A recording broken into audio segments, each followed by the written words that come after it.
Okay, welcome to my DIY cat door or pet door.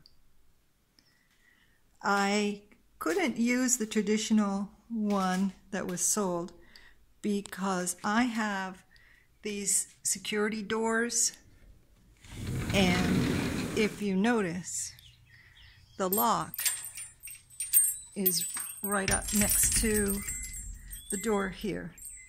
It means that I don't need a locking mechanism on my pet door, but it also means that if I should close the pet door, if I were to have attached it to this wall here, where it would have been more logical to have it coming out of here and stationary, I couldn't access the lock here. So I had to go to plan B, and what I did was I ordered a piece of acrylic or plexiglass, 1/4 inch, and I left some space at the bottom. Sorry if this is jumpy, I'm not good at this. I left some space at the bottom for the cats to come and go because I was leaving the entire door open for them. So that's the same spacing as what I was using before. They would go out through these bars. And what I ended up doing was, like I said, I bought a 5-inch by 66-inch piece of plexiglass, 1/4 inch thick.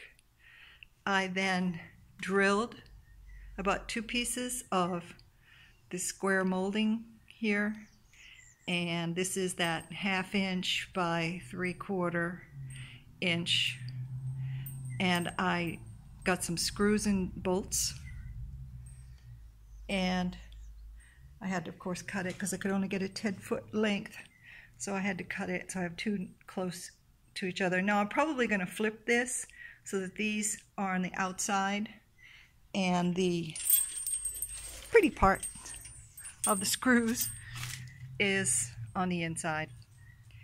And this was an old piece I had, so note to self, never assume that what you bought before is going to be the same size as what you have to buy now.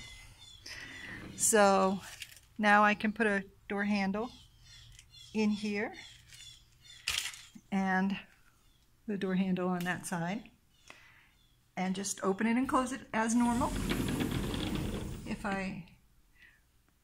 And then the fun part was, if you'll see, if you look closely, it's Velcro. I put Velcro on each side, and it's just Velcroed in place. So there's no permanent damage. I can take it out if I leave the house and want to make everything look more locked up. Now the plexiglass, believe it or not, did not get cut uniformly. The center is just about 1/8 of an inch to 1/4 inch shorter than the ends. So, you know, it's a pet door. The acrylic cost me $40, custom cut, and the molding cost me $7.50 or 75 cents a foot. And the Velcro cost, I don't know, $4 a piece. So there you go. That's easy. If you have this unique problem, this is a good solution for it.